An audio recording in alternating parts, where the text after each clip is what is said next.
Hello everyone, আসসালামু আলাইকুম। আজকে আমরা এই ভিডিওতে হ্যাভ ভার্ব সম্পর্কে আলোচনা করব। হ্যাভ ভার্ব বলতে কোনো কিছুর মালিকানা আছে, কোনো কিছুর মালিকানা ছিল, এই সকল ক্ষেত্রে আমরা হ্যাভ ভার্ব ব্যবহার করতে পারি। হ্যাভ ভার্ব মূলত তিনটি: হ্যাভ, হ্যাজ এবং হ্যাড।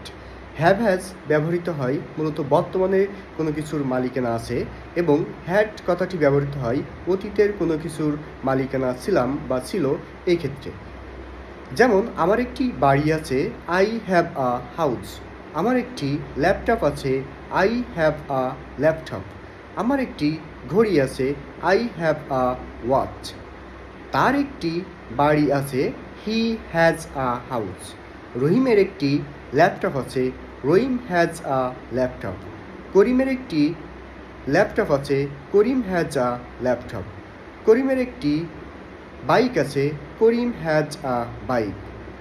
এছাড়াও যদি অতীতে কোনো কিছু ছিল এমন বোঝায়, সেক্ষেত্রে আমরা হ্যাড শব্দটি ব্যবহার করতে পারি।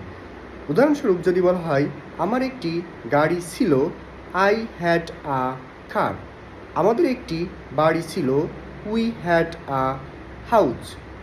তোমার একটি বাইক ছিল, ইউ হ্যাড আ বাইক। তোমার একটি ল্যাপটপ ছিল, you had a laptop. So এইভাবেই তৈরি করুন শত শত বাক্য। Thank you for watching. আল্লাহ হাফেজ।